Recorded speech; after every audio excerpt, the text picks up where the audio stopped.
আব্বা 100 টাকা দেন, কোচিং এ যাবো। তোর আর কোচিং এ যাইতে হইব না।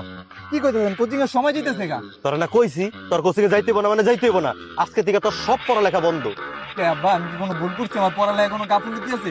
আমি তো ক্লাসের টপার, জীবনে 1 থেকে 2 হই নাই। 12 বছর দিনা এই ফুচকার ঝালমুড়ি বেচ্চা তোর যে পড়াইছি, কি করতে পারছস? তোর বাপের একটা কিছু কিনে দিতে পারছস? পারস তাই। আর আজকালকার টিকটকার কো দেখছস ল্যাম্বরগিনিতে ঘুরে। তুই আজকের থেকে আর কোনোদিন কোচিং এ যাবি না, তুই বাসায় যাবি ডিরেক্ট। আমি কিস্তিতে একটা আইফোন কিনে দিমু, ওটাতে তুই খালি টিকটক বানাবি। টিকটক বানাইতে গেলে আব্বা চুল টুল কালার করন লাগবে, একটু ছাপড়ি রাখতে হইতেব না? এনে 500 টাকা নিয়া এই সাইড পুরাটারে পিঙ্ক কালার করবি, বুঝছস? আর বাসায় যাবি কি প্যান্ট কিনস? তোর তো 6 ওজন নাই।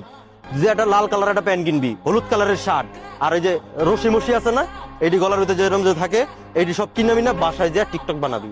আপনি দেখেন, আপনি আমি একদিন প্রাউড ফিল করামু, যাতে পাবলিক আপনারা কইতে পারে যে আপনি একটা